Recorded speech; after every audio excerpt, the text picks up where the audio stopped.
Hello, class. I hope this video message finds you doing well. For this video message, our topic is depression, and we're going to look at two patterns of depression. We're going to look at what was called the unipolar pattern, which means depression that is not bipolar. So we're going to look at the unipolar pattern, and we're going to look at the bipolar pattern. So we're going to address both in this video communication. Our diagnostic manual tends to separate them, but there's significant overlap of symptoms. So we're going to tackle them somewhat together so that we can address those overlap of symptoms. And we're going to start with just looking at the way the diagnostics relate to one another. And to do so, I'm going to go ahead and use the whiteboard here. And what I want to do is help us see the way, or actually, let's start by just looking at the diagnostic terms. So on what I'm going to refer to as the unipolar pattern, and the unipolar pattern refers to just the depressive symptoms, which I'm going to discuss with you, without manic symptoms, which I'm going to also discuss with you. And the two diagnostics that we're going to look at is major depressive disorder.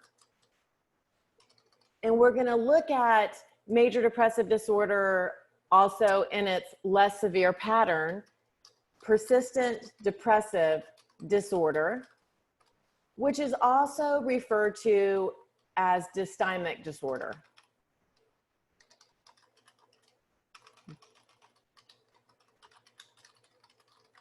Or often called dysthymia. So dysthymic disorder is an older term for persistent depressive disorder. Persistent depressive disorder, or what will be referred to as PDD, is a newer term, but it's the same reference. And on the bipolar pattern,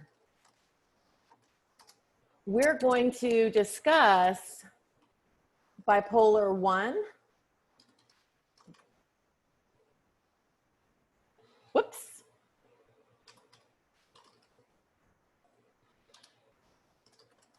Bipolar 2, and cyclothymic disorder. Whoops. Which is also referred to as cyclothymia. So bipolar 1 and bipolar 2, we will actually group together as bipolar disorder, although I'm going to differentiate them so that you see their difference, but we'll group them together as bipolar disorder and then cyclothymic disorder. And when we look at these diagnostic labels, there's already some patterns of similarity that we see, and I'm not talking yet about symptoms. I'm actually talking about severity of symptoms. So major depressive disorder is the most severe. Major depressive disorder is the most intense presentation of symptoms, whereas persistent depressive disorder is less severe. Same symptoms, but it's less severe. So it's less severe. However, those symptoms are present for 2 or more years. So it's less severe, longer standing. So it's, if you think of it like a lower grade of depression, if you think of major depressive disorder as an analogy being a really high fever that is intense, and it involves a really intense depressive episode, that would be congruent with major depressive disorder. And if you think of PDD, or persistent depressive disorder, as a lower grade fever, but it's around a really long time, that's more consistent with persistent depressive disorder.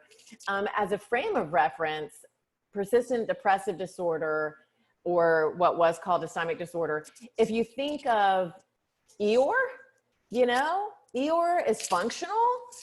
Eeyore is kind of going through life with a decent amount of function, but he has less severe, long-standing, 2 or more years type of depression, and that's more congruent with persistent depressive disorder, whereas major depressive disorder is very challenging to function. So that parallels with bipolar 1 and 2, although they have a symptom distinction. Really how this works in severity is bipolar 1 is the most severe, bipolar 2 is the next most severe, and cyclothymic disorder is the least severe, and the symptoms have been present 2 or more years. So least severe, long standing in terms of just this lower grade, long standing symptom presentation, whereas bipolar 1 and 2 are more severe, and the most severe of all is bipolar 1. And so the next part of our discussion, I want to highlight how the symptoms kind of work in severity. So let's kind of unlock another layer here. And to do so, let's get rid of this, or at least let's shrink this. Okay, not. Oh my goodness. Okay. So let's clear it. I could save it, but let's clear it. And let's open another text box. And let's take a look at this as they relate to one another. And this is going to get interesting because I'm going to use the drawing feature. So okie dokie. So let's just see how this is going to go. Let's pick this one. Okay. So if we have this continuum line is going to address for us this notion of, and it's not a continual line like this drew, it's more of mood fluctuates and up and down, and that's entirely quote unquote normal. Normal to me means statistically frequent. So we have good days, and then we have little days, and then we have days that are kind of cool, like whoa, and then we have days that are a little bit less well. So it is very normal to have fluctuation of mood. It's not a beautiful straight line like this is. Instead, it's a line that certainly has movement. So I want to highlight then major depressive disorder and how that symptomology would work. And I sure hope to have a free flowing way to draw this. Nope, that's just not going to do. So let's see. Nope. Hang in there with me. I'm going to figure this thing out. Let's undo those little bad boys and let's see. So all of these are symbols. I really want to be able to do a free flowing line, which I know I can do because I've done it before. So let's just see if this is it. No, it is not. Okie dokie. So what I'll do is trace it here. So major depressive disorder, the symptoms are, if this were the depressive side and this were the manic side, and I'll talk about the symptoms of both. So we're kind of splitting this in half. That we can do. Oh no. Okay, hold on a second. Where have you gone? So I'm back again, having a little whiteboard issue, but we will certainly figure this thing out. So let's get back to where we were. So will it? Aha. Okay, so here we are. We're back in business. So major depressive disorder has really deep, really intense and very what is typically dark depressive symptoms without presentation of mania. Okay, so major depressive disorder is pretty intense and severe and impacts the person significantly biopsychosocially, but mania really is not present. So that would be major depressive disorder. And if we look at dysthymic disorder, it is less severe, same symptoms, less severe without presentation of mania. So for major depressive disorder, which we have here, oh boy, there we are. And with persistent depressive disorder, which we have here, great handwriting here with my mouse, you can see that the difference between the two is severity of symptoms. If we continue on the bipolar side, and again, we haven't talked about the symptoms of depression or mania, and we will, but if we continue on the bipolar side, bipolar 1 has the intensity of depression like it does with major depressive disorder and the most severe presentation of mania. So it is most severe on both poles, the depressive pole and the manic pole. That is why bipolar 1 is the most severe, because it's the most severe on both sides. Then we see bipolar 2. The difference between bipolar 1 and bipolar 2 is often misunderstood, but the difference is not on the depressive side, because bipolar 2 has that intense, deep, dark depression, like analogous to what we see with major depressive disorder. But the mania is at a hypomanic threshold. Hypomanic means that it's under the threshold of full mania. And so it is similar on the depressive side, but the mania is hypomanic. Now, hypomania is still very serious, and we'll talk about that. It can be quite severe as well. And then lastly, cyclothymic disorder is least severe on both sides. So we see depression analogous to what we see with persistent depressive disorder. And then we see a lower threshold of mania, even lower than hypomania, hypo meaning under, full mania. So this chart is not a beauty in any way, shape, or form, but I hope it helps you see the severity of symptoms that we're working with. And to demonstrate it again, I'm going to run through it again. You see that major depressive disorder is deep and very difficult, and dark and very difficult. And it's here, it's this deep, dark symptomology of depression. Whereas persistent depressive disorder is here, it's less severe, but it is longer standing with 2 or more years. Then we have what we'll refer to as bipolar disorder, but it's actually bipolar 1 and bipolar 2. Bipolar 1 is the most severe. With bipolar 1, it's depression that is very dark, very deep, very heavy, and full-blown mania, which is a type of mania that will have you hospitalized most likely. So it is most severe on both poles, whereas bipolar 2 is similar in depression, but meets the hypo manic threshold. So it's less severe than full mania, but hypomania is still quite serious.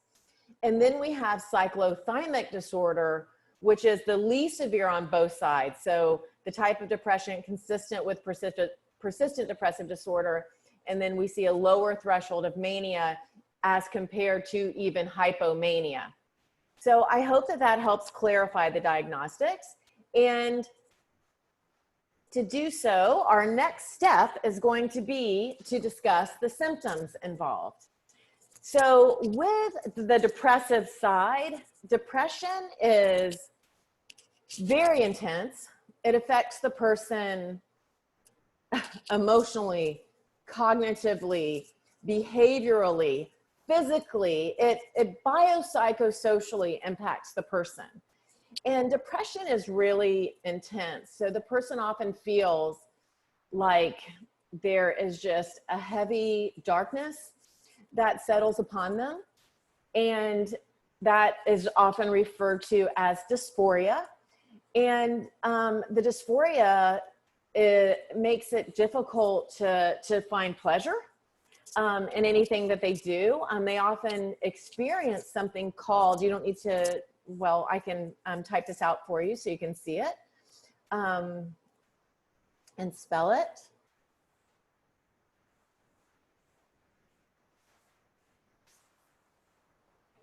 So dysphoria is that intensity of dark mood and heaviness that can consume the person, as well as stealing, in essence, their joy.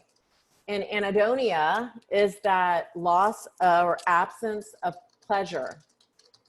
And that dysphoric mood can really take away, I mean, the person can have pleasure, can have had many activities in which they felt such pleasure, and then with the depression, it comes and it takes that away. It steals that just a bit, you know? And the darkness of mood can also bring a difficulty in having motivation, and motivation to even get out of the bed can be extremely, extremely difficult. It's just that they want to just stay in and be consumed by, it's not, by the way, it's not that they want to stay in and be consumed. It's that the profound effort to move through this cognitive jello, this dysphoria, and this body that's just can't get going is overwhelming. And the person with depression experiences also these cognitive symptoms. And the cognitive symptoms are mean, honestly, and very difficult to maneuver as related to depression. And one of the things that we look at with the cognitive symptoms is just a feeling of hopelessness, because they just don't, when they're in that state of darkness, the depression takes away, honestly, temporarily, but it doesn't feel temporary, takes away the sense of hope. And it's like, I just can't do this. I can't move through this. And this isn't going to get better. And my life is draining the joy out of other people. And my life is making other people's life worse. And it's not true. It is the lie of the depressive symptoms. It's not true. But the person really experiences that. And that brings to them intense feelings of helplessness. Like they just can't do anything. They can't alleviate it. It is this way. I can't change it. I can't fight it. It's bigger than me right now. And I can't turn this around. And my life is making other people's life very difficult and hard. And I'm hurting people. And all of that is the lie of depression. It's not true. But the depressive symptoms makes it feel as if it were true. And that is incredibly challenging cognitive symptoms. In addition, the cognitive triad is another area that we discuss. And with the cognitive triad, one of the things that happens is the person starts feeling profoundly negatively about themselves in the past. How could I? Excessive guilt over how could I have done that? How could I have felt that? All of this. And then it looks at the person with a cognitive triad. It looks at their thinking in the now, and their thinking is, you are wrong. Something is missing. It is not like this for everybody else. It is like this for you. And these really harsh feelings about self. It's the lie of depression. It's not true, but it makes the person feel like it's true. And then they look into their future and they're just like, oh, I can't continue doing this to people. I can't continue doing this to myself. The world would be better without me. And they start having those feelings through that evaluation of self in past, present, and future. That's the cognitive triad. And it's just, it's negative. It's hopeless. It's helpless. It's worthless. It's all of those feelings. And again, they're not true. It's the lie of depression, but the person feels like it is true. And oftentimes that brings this sense of worthlessness to the person, where they look and feel shame. And it's not, shame is really something else, because shame is not, ooh, I did something wrong. That's guilt, right? Sometimes that helps us go, okay, I need to own what I did. I need to apologize. I need to move forward. This is different. Shame is not, I did something wrong. Shame is like, I am wrong. There is something defective in me. And there's not. It's the lie of depression, but the person truly feels that. And so shame can be, not always, very intense for the person. And you can imagine the cognitive symptoms combined with the dysphoria makes for just a lot of pain, a lot of psychological pain. And another symptom that the person, in addition to the cognitive triad, may experience negative automatic thinking. So, we tend to have these automatic thoughts that come our way, right? It's our go-to thinking when something happens. And some people can think in terms of optimistic ways, let's say, and like, oh, they did their best. Some people can think in terms of negative ways, like, I don't know why people, don't follow the rules of the road, or I don't know why people are doing, so they can just translate it that way. Some people have a hostile attribution where it's like, hey, I have to do this, so they need to know that that behavior is wrong. There's all these different attributions we have. With depression, it's correlated with this negative automatic thinking as related to self. So the automatic thoughts translate everything quite negatively to self. And so that is a very lonely, difficult place in which to live. And if you look at these other symptoms, it is psychologically painful. Depression hurts. It hurts. And I also want to highlight the kind of the culmination of that creates this idea of a depressionogenic attribution style, which relates to kind of, if you think of roots nourishing a tree, a depressionogenic attribution style nourishes these profoundly negative cognitions that someone with depression can have. And a depressionogenic attribution style is often referred to as stable global, because it's like, I've always been this way. I've always been this way. I always have been this way. I always will be this way. In other words, it's stable. Have been, will be, and it's global always. This is always me. This is defective in me. And so what happens when people in this state of depression take in an experience, it's filtered through that root system that looks at the cognitive triad, automatic thinking, feelings of hopelessness, helplessness, worthlessness, shame, negativity about self. And it's always been this way, always will be this way, is this way now, the stable global type of attribution. And thinking in this way certainly correlates with behaviors that are congruent with depression. Some people cannot get out of bed. Some people can fake it all day long, man. They can go about the day. People can go, oh my gosh, they're so uplifting and they're so positive and they've got so much great energy. And then it is almost like when they're done, it wears them out because they faked it all day long. And then when they're done, they're enveloped, typically in the night hours, with these experiences. And depression hurts. The neural pathway for psychological pain and physical pain do not significantly differ. Depression does hurt. Feeling this way and thinking this way does hurt. And the behaviors associated with it are also quite difficult. People with depression often will either have weight gain or weight loss. They'll either have sleeplessness, like an insomnia, or hyper sleep states like hypersomnia. So they have changes in patterns of sleeping, and all of that works to really reinforce this intensity of these depressive symptoms. And it's another layer of difficulty comes in because of what can be judgments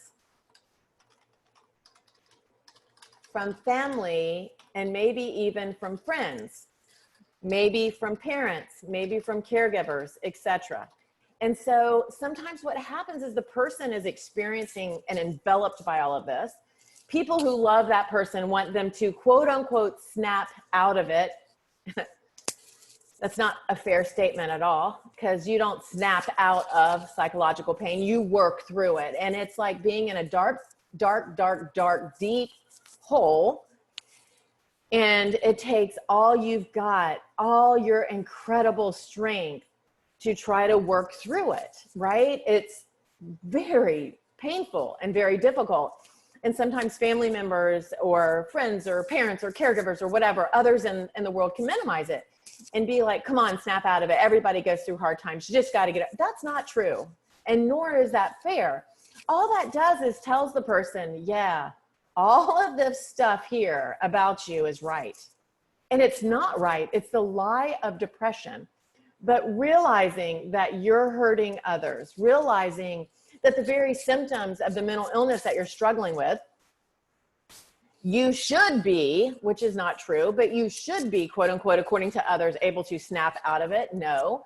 Another thing is that family members can say, come on, you've got to get up. You've got to do this. You've got to get out. You've got to. And the person can just feel the walls closing in on them. judgments from family can be tough, and we don't need that. I don't know many people who need or value or are looking for, whether depression or not, judgment from others. I just don't think that judgments from others is particularly helpful. What can be helpful is understanding and love and bridging to help. That can be incredibly helpful. But that judgmental pounding of, come on, you just got to buck up, is not helpful here. And it just furthers feelings of shame and negativity about self. They're already struggling in that space. So to add that additional layer is very, very painful and difficult. And sometimes, sadly, parents have a tendency to do that, especially with teenage or adolescent depression. But really, partners can do it with adults who are depressed. I mean, it's a dynamic that we see regularly, and obviously it's incredibly painful. Sometimes when all of this accumulates, the person can have suicidal ideation. So suicidal ideation is the idea of feeling that the psychological pain is overwhelming. Suicidal ideation typically is about pain, and it's about the psychological pain of just the intensity of it experienced by the person and wanting to alleviate pain from others. Suicidal ideation means suicidal thinking, like the world would be better without me kind of thinking. And that is strongly correlated with depression. 40 to 60% is what the projection is of people that have committed suicide. And commit is a bad word. That is a word that we're trying to move away from. Facilitated their death, or chose to die, or died, something like that. But commit, it's not a crime, right? We commit a crime maybe, but okay, whatever. And so suicidal ideation and suicidal thinking is not atypical with depression. We do see that regularly. The intensity of these symptoms are exhausting and painful. And sometimes the person also believes that others would be better off without them. And so 40 to 60% of people who have died by suicide had presentation of depression. In addition, 80% of those who died by suicide told someone first. So 80% told someone first. And so there is a myth. This statement is not true. I want to make sure everyone sees that. The myth is that people who talk about it won't do it. False. 80% of people who died by suicide told first.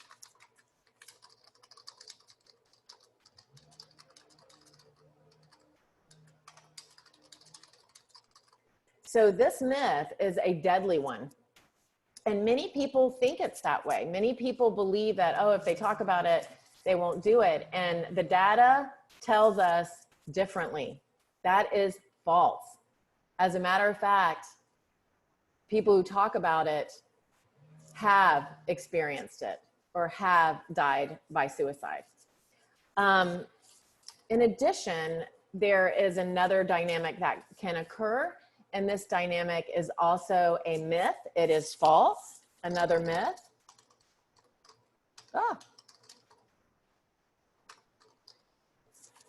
This statement is not true. I want to clarify these myths. The false statement is people who die by suicide are selfish. That is false. That is false. It is not true. It is out of here. So is the idea that people who wish to die by suicide won't talk about it. Both of those are false. So selfish is something that, wow, when someone is struggling through all of this, and when someone truly believes that their psychological pain is overwhelming and that their psychological pain is causing other people's psychological pain, and that the only way to help other people and also themselves get out of psychological pain is through their life being erased or death by suicide, that is not selfish. As a matter of fact, the person is not wanting to inflict the pain that they are experiencing on someone else. And yet, many people believe, oh, it's such an act of selfishness. That is false. There is no data that supports that. That is a complete and utter judgment and misunderstanding from the lives of others. One thing that we need to do in my experience is to not become the judge and jury for someone else's pain.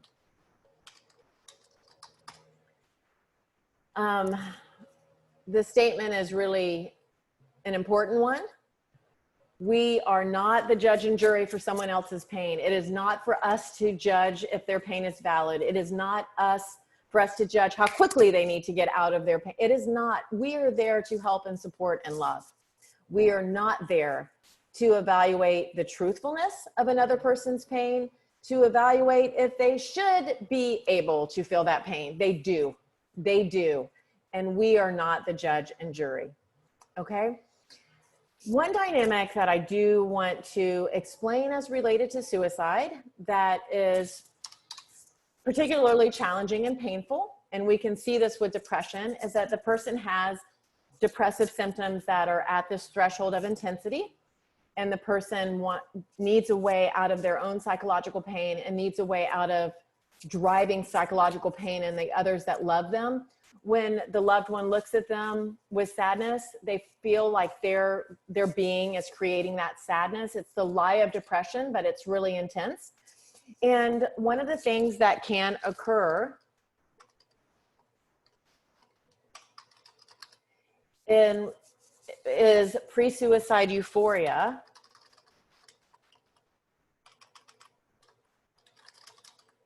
And pre-suicide euphoria can often fool, so to speak, families, because what happens in the pre-suicide euphoria is the person has already kind of figured it out. They figured out their plan.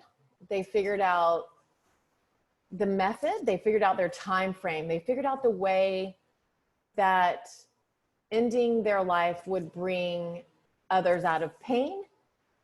They figured out a way to work through this psychological pain, and it is through what they believe to be stopping their life, and so ending their life.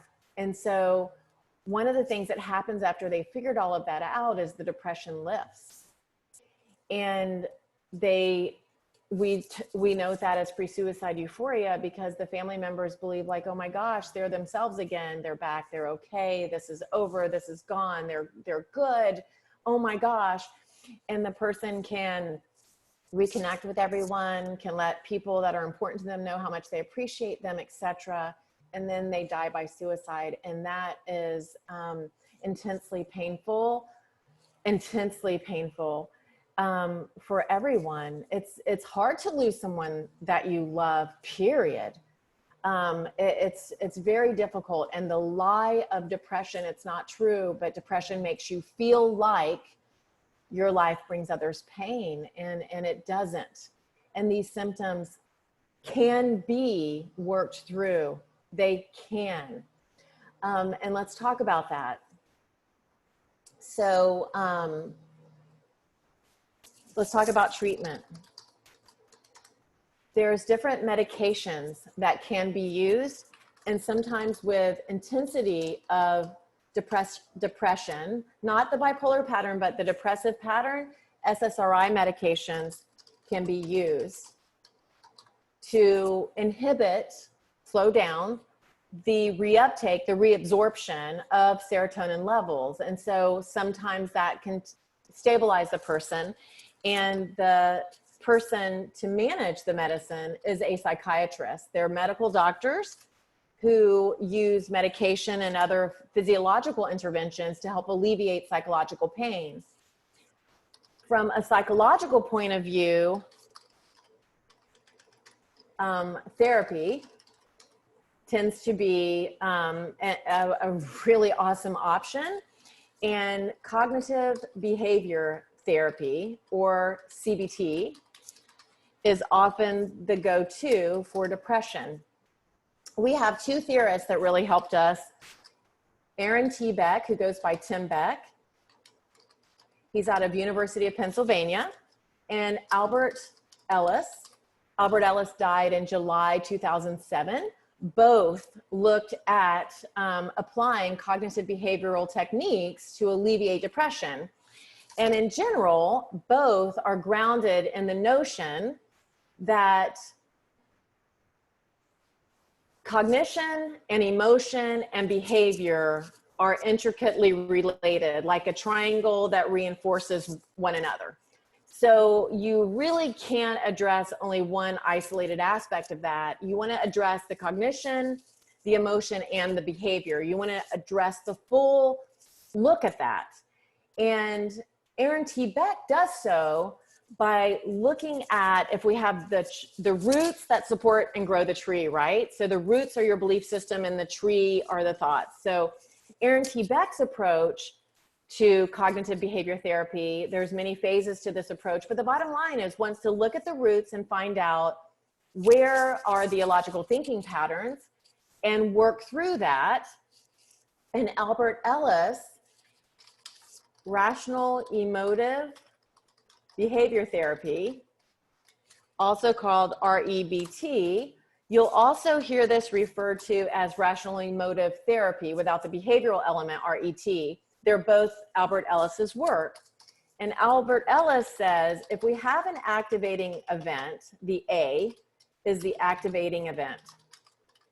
That activating event is whatever the person believes activates depressive mood or a spiral of something.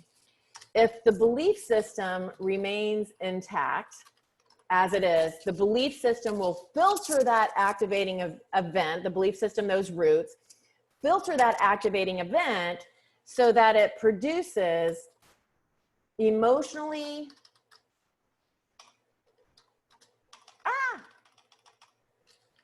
highly emotional consequences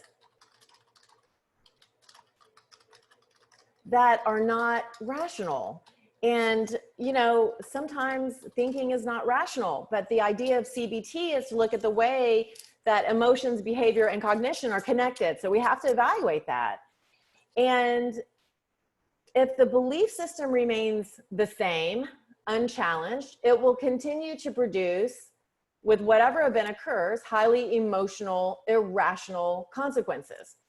And so cognitive restructuring has to happen with that belief system so that the event can be rationally emotive, can produce rationally emotive consequences that are logically tied to the activating event.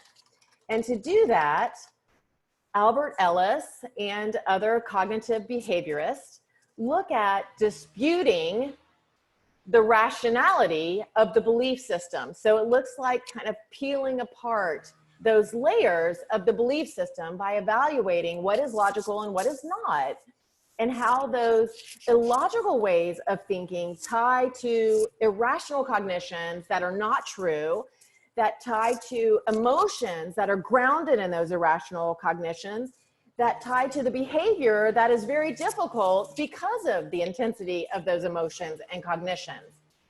And so this therapeutic technique has outstanding data to alleviate depressive symptoms. It's hard work. There's a lot of homework to it. There's a lot of self-evaluation, a lot of other evaluation, a lot of relationship evaluation. But sometimes at first, the person will have a SSRI medicine and CBT, and then the hope is to titrate back or even off of the SSRI medication. So I wanted to address that, and I want to address, so that's with depression. It's pretty intense. Wow. And I also now want to look at the bipolar pattern. So they have the depressive side, but they also have presentation of the other pole, which is mania. And mania is a time of intense activation,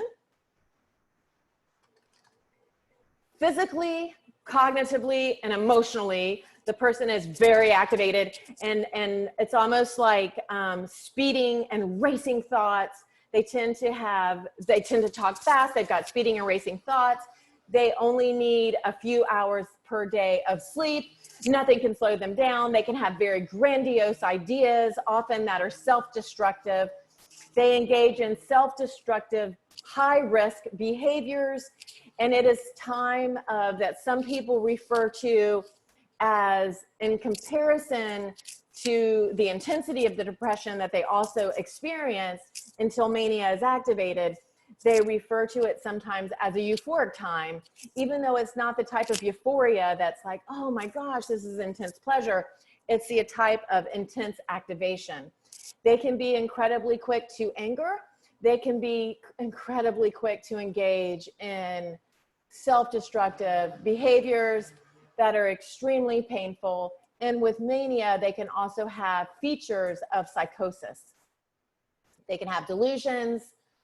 They can have these false beliefs or delusions that are not grounded in accuracy, but they function as if they are. And it is a very intense time of accelerated and activated thoughts, behaviors, and feelings until the depression returns. And so even if someone has had only one episode of mania, they will be diagnosed on the bipolar side because the medication treatments are different.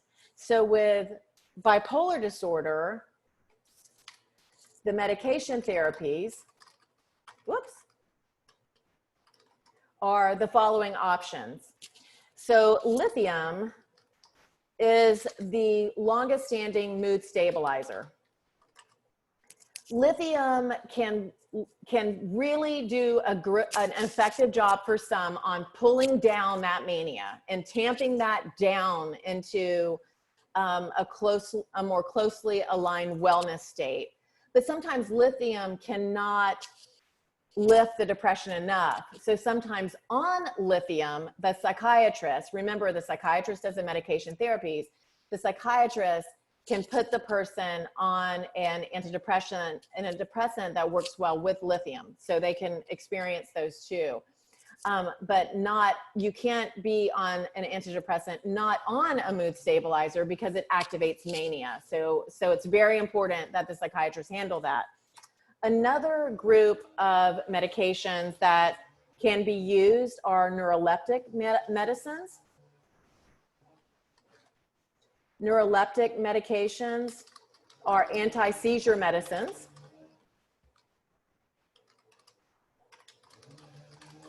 And an example, Depakote or Lamictal.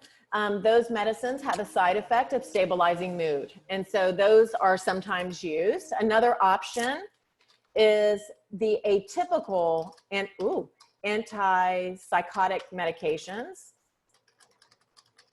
like Abilify. And atypical antipsychotic medications have a side effect also of stabilizing mood. So which medication therapy is used depends on what works well with the person and how the person manages those side effects. In addition, a type of CBT that is a type of cognitive behavioral therapy that is used with the bipolar pattern, bipolar disorder, is called dialectical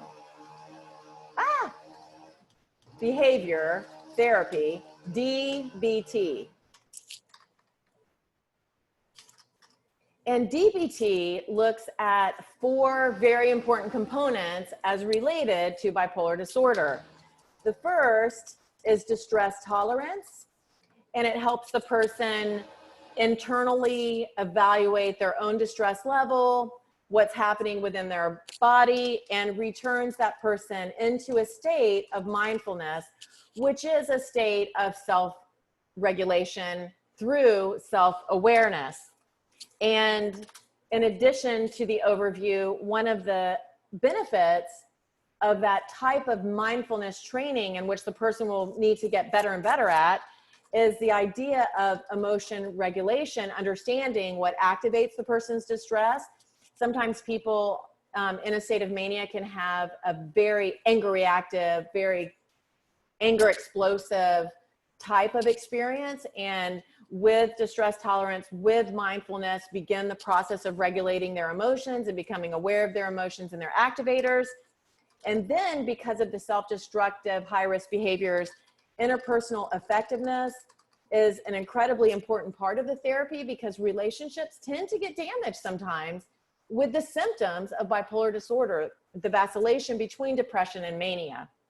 And DBT, oftentimes as an adjunct therapy with medication therapies, can help the person live a full, beautiful life. Oftentimes people ask me about drugs. People with bipolar disorder there's a strong correlation that they do have a tendency to go through a period of self-medication.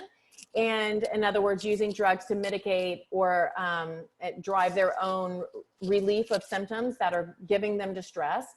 And so that becomes part of the therapeutic process to work through that as well. My intense hope is that this discussion has been helpful. It is very difficult to talk about depression. It is very difficult to drill into the impact of depression.